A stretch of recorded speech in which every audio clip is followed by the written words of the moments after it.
জয়গুরু। ওম শ্রী পরমাত্মনে নমঃ। সকলকে জানাই শুভেচ্ছা এবং যথাস্থানে প্রণাম। ব্রহ্মে কিভাবে লীন হওয়া যায় এ সম্পর্কে বিভিন্ন শাস্ত্রে বিভিন্ন ব্যাখ্যা, বিভিন্ন উপায়ের কথা বলা আছে।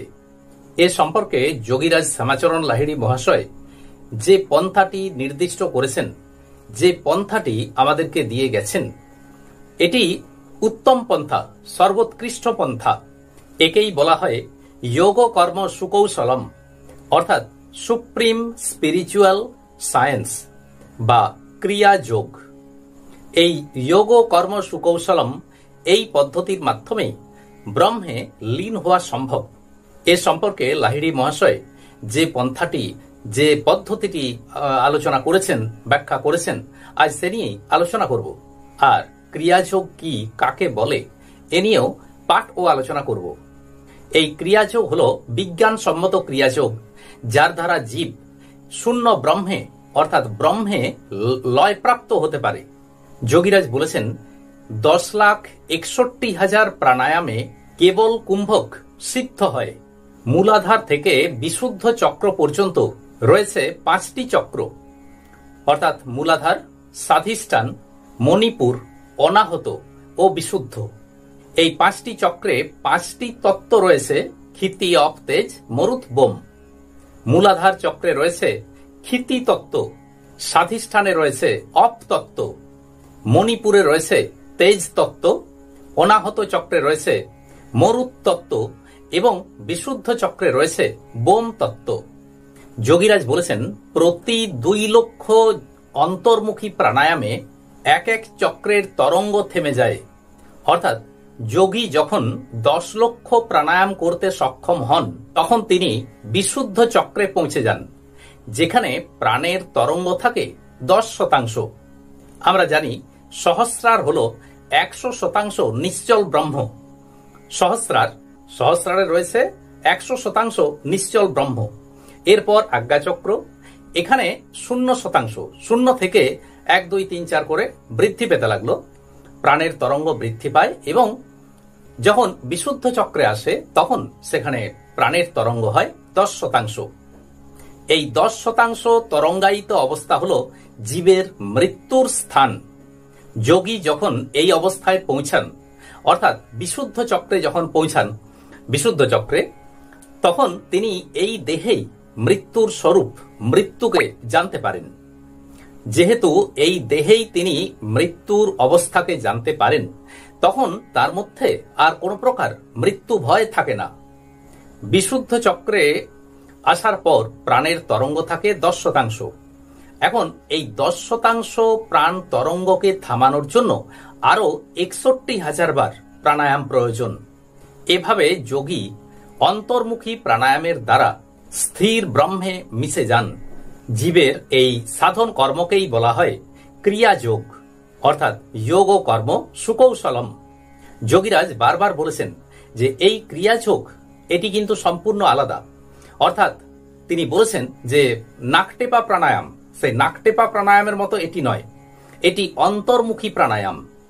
নাকটেপা প্রাণায়ামে শরীর স্বাস্থ্য সুন্দর হতে পারে, স্বাস্থ্য বজায় থাকতে পারে, কিন্তু ব্রহ্মে লীন হওয়ার যেটি একমাত্র প্রাণায়াম, অন্তর্মুখী প্রাণায়াম, তাই হলো ক্রিয়াযোগ। এই প্রাণায়ামেই ব্রহ্ম জ্ঞান লাভ হয়। প্রাণায়াম সে আত্মজ্ঞান হতা হ্যায়।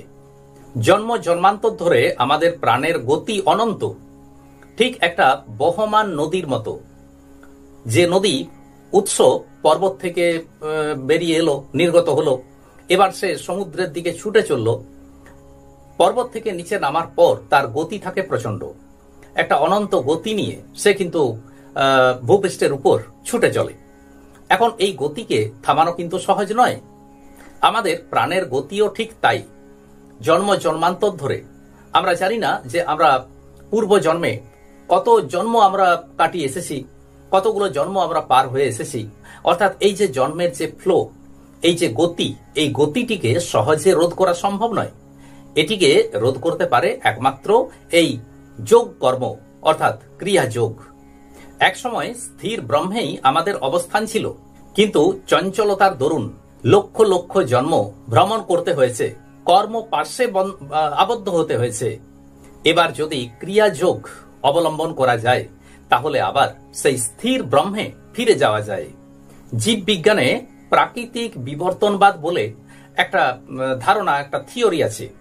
তো এই প্রাকৃতিক বিবর্তনবাদের মাধ্যমে জীব মনুষ্য জন্ম লাভ করেছে, অর্থাৎ ক্রমশ একের পর এক জন্ম কাটিয়ে কাটিয়ে সে মনুষ্য দেহ, মনুষ্য জন্ম লাভ করেছে।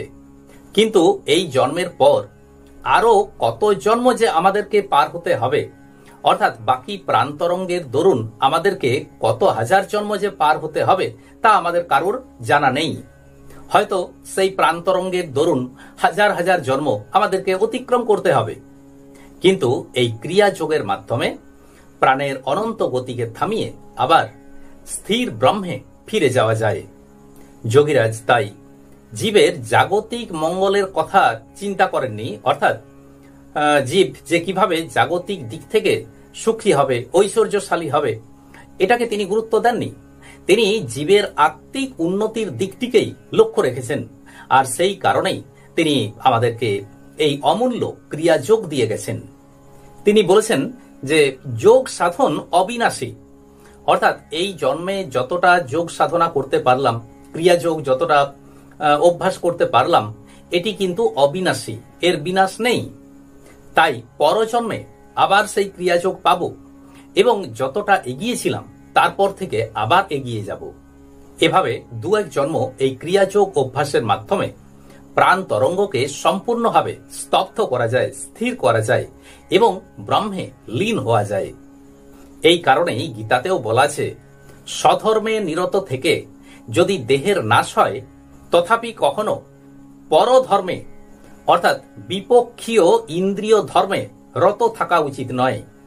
স্বধর্ম বলতে এখানে নিজ ধর্ম বা প্রাণ ধর্মকে বোঝানো হয়েছে। ক্রিয়াযোগ তাই অতি মহান এবং বিশাল, আর সেই কারণেই তিনি একে বলেছেন ক্রিয়া সত্য আর সব মিথ্যা।